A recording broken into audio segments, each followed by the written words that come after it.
Hey, welcome back to Trimble Garage. So today we're finally going to carry on working on the 2015 Mustang, the rear suspension. I've got the parts have finally arrived from BMR and we're going to get those put in. So let's get started.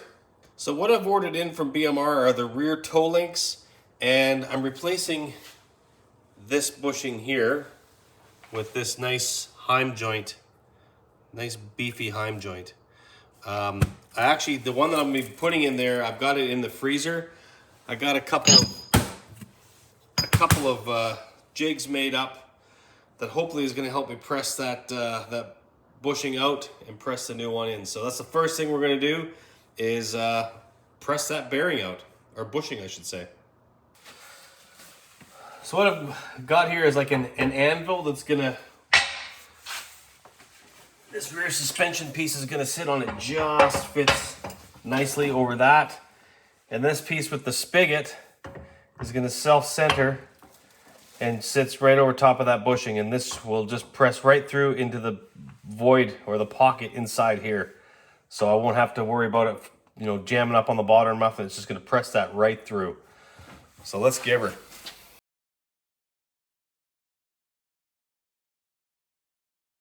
There you have it. There's the bushing that I suspect it's not that great. I don't like it. A lot of rubber in there, pretty soft. I suspect that's been giving me some grief. So my little jig that I designed worked perfectly. Next thing to do is press the new one in. All right, to press the new bushing in,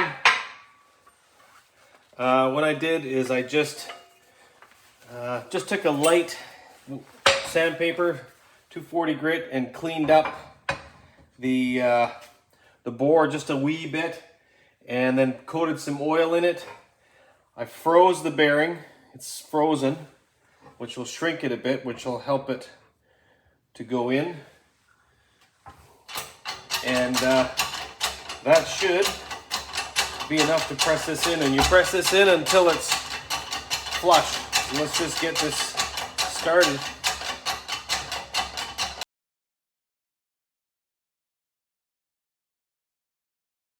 And there you have it.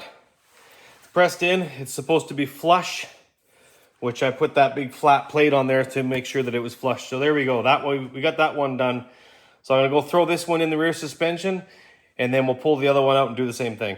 Okay, so I'm gonna slide this lower control arm in, and it looks like, looking at the BMR instructions,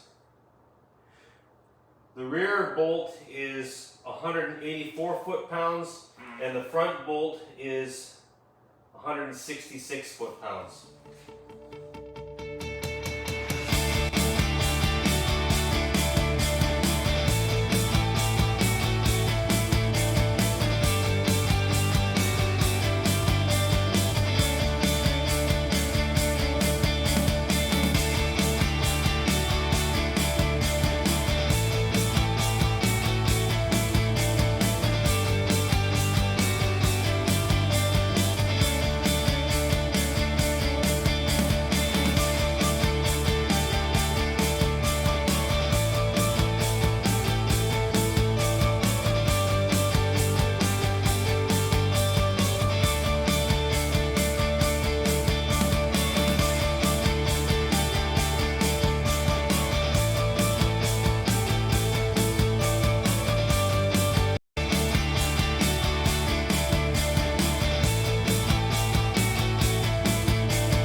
Okay, I think that's going to do it for tonight. I got the thing loosely, the lower control arms are torqued in, but the rest of it is just loosely put in place, the axles in, everything. You saw me put that all in. So tomorrow I'll get this thing put into the back of the car. I'll get all these bolts tightened up, and we'll see you guys tomorrow. All right, it's the next day. Actually, it's the evening after work here, and I'm at the point where I need to get this rear suspension all bolted up into the car. And while it's only held in with 4 of these bolts, it's not easy. It's heavy, it's awkward, and to be honest, I'm not looking forward to it. This is the hardest part of this job.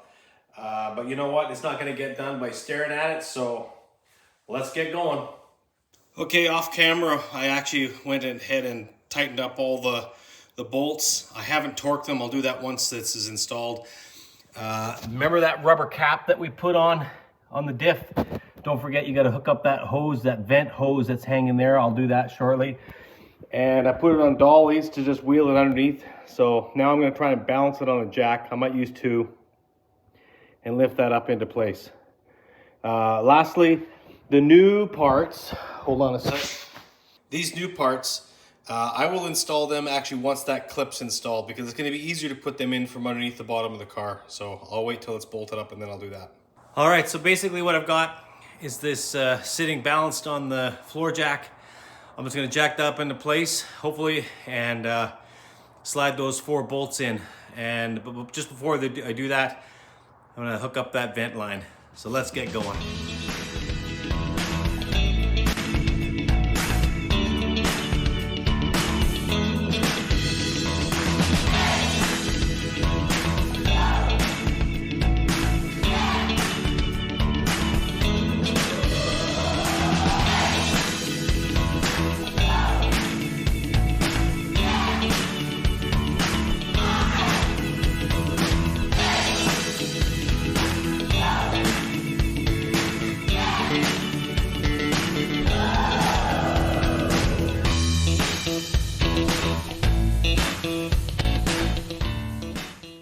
All right, I got that in there. It actually wasn't too bad. It's just a bit awkward. So one thing with these Mustangs, there is a kit you can buy to line the rear end to help center them, because there is actually a lot of slop on these bolts. So what I do is I'll get this bolted up snug, and then I'll take a tape measure and measure to the center of my axle from the fender here. And I'll do the same on the backside and get them really, really accurately as close as I can. And I have found in the past, after going for an alignment, that actually works to get that rear end centered. And then I can fine tune the adjustments at the alignment shop. So that's what I'm gonna do now. I'm not gonna bother putting it on camera, but I'm gonna bolt this up, get it basically centered front to back so it's not, angled. And then I'll start torquing everything up. All right, I got the driver's side in. One thing I forgot to mention, before you button that thing totally up, this frame, put the springs in. I found it the hard way. Yeah, it's pretty hard to put the springs in otherwise. And there you go this is the toe adjustment, or is it toe or camber? I can't even bloody remember. Anyway, that's how it goes in. It basically locks this bolt up here, this plate. This is where the normal cam adjuster would adjust this in and out, and that is locked out. And now your adjustment is with this this bolt here. So nice piece from BMR for suspensions. But it's been a long day. I'm gonna call this quits, and tomorrow we'll button this thing up. All right, we're gonna start torquing down these bolts. First bolts I'm gonna torque down are the subframe, if you will, bolts. They're 129 foot-pounds.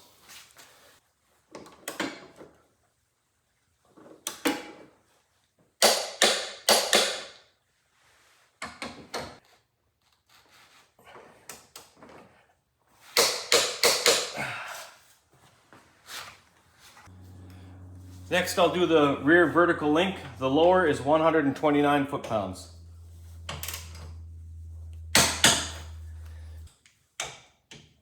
The upper bolt is 81 foot-pounds. Next, I'll do the rear camber arms. These are 85 foot-pounds on the chassis side.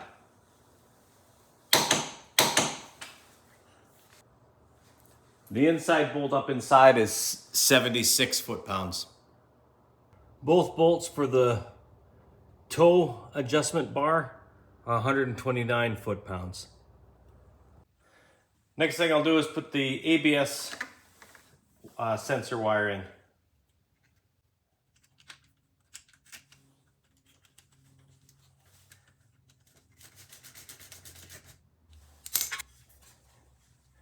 And the splash shield. Sorry, dust shield.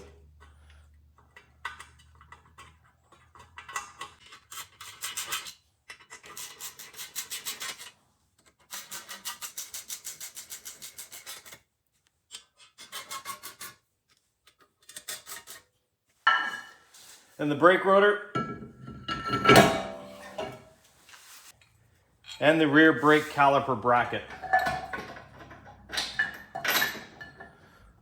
This is all going to get changed. I'm going to be replacing these rear calipers, but for now I got to get this car rolling, so they'll be going on.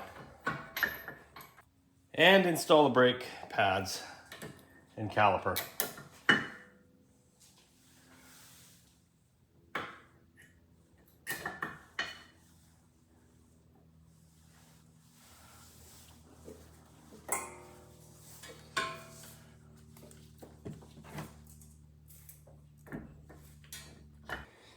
And I'll install the shock.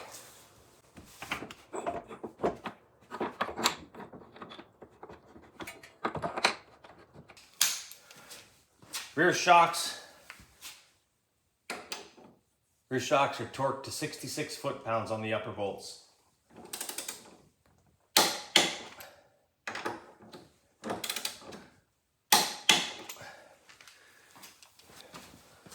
Lower bolts are 35. Rear axle nut is 250 foot-pounds plus another 1/8 of a turn. So basically what I do is put a screwdriver in the rotor, in the venting, so that it doesn't rotate. We'll try to get 250 foot-pounds on here.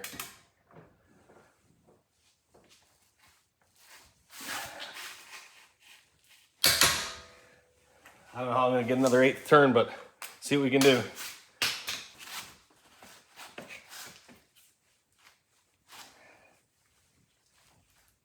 Oh, I don't know about you guys. I think that's tight enough. So for those of you with an eagle eye, you may have noticed there's no sway bar end link on this side. There is on the passenger side, but I accidentally broke this one. I don't really know how it happened, but it did. I've already got one on order. For me to move the car around is not a big deal. I can do it, but I will be replacing that once it comes in. All right, it's the next day, and we're getting close to being finished here. So I've got the drive shaft bolted up. I just finished bolting the exhaust in. The last thing I'm going to be doing is filling the rear diff with oil and the 1.6 liters of gear oil that takes. And then the last thing really is to bolt the wheels on and drop the car down. And of course, I got to replace that sway bar end link that I broke, which that'll be a little bit later. But let's just finish this thing up. So what I'm going to be using is a little pump that fits onto the top of the oil bottle, and it's the best way to do it. Actually, it's almost the only way you can do it. And you just pump that into the rear diff, and yeah, pretty simple. All right, oil's in. Last thing to do is put the tires on and get this thing on the ground.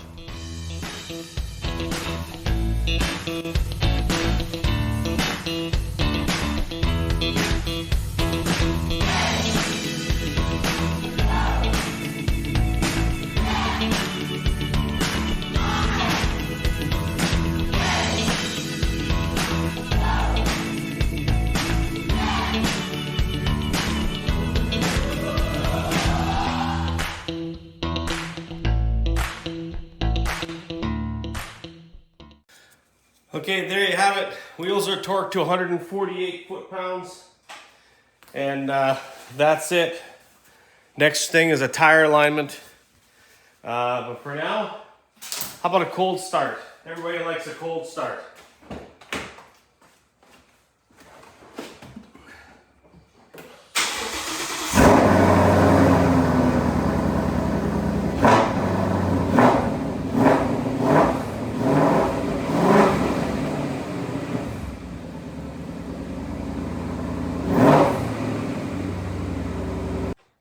Okay, so that's going to do it for today's video. I've got this thing all put back together. Just got that sway bar end link to put in once it comes in. And then it's going to be off to the alignment shop.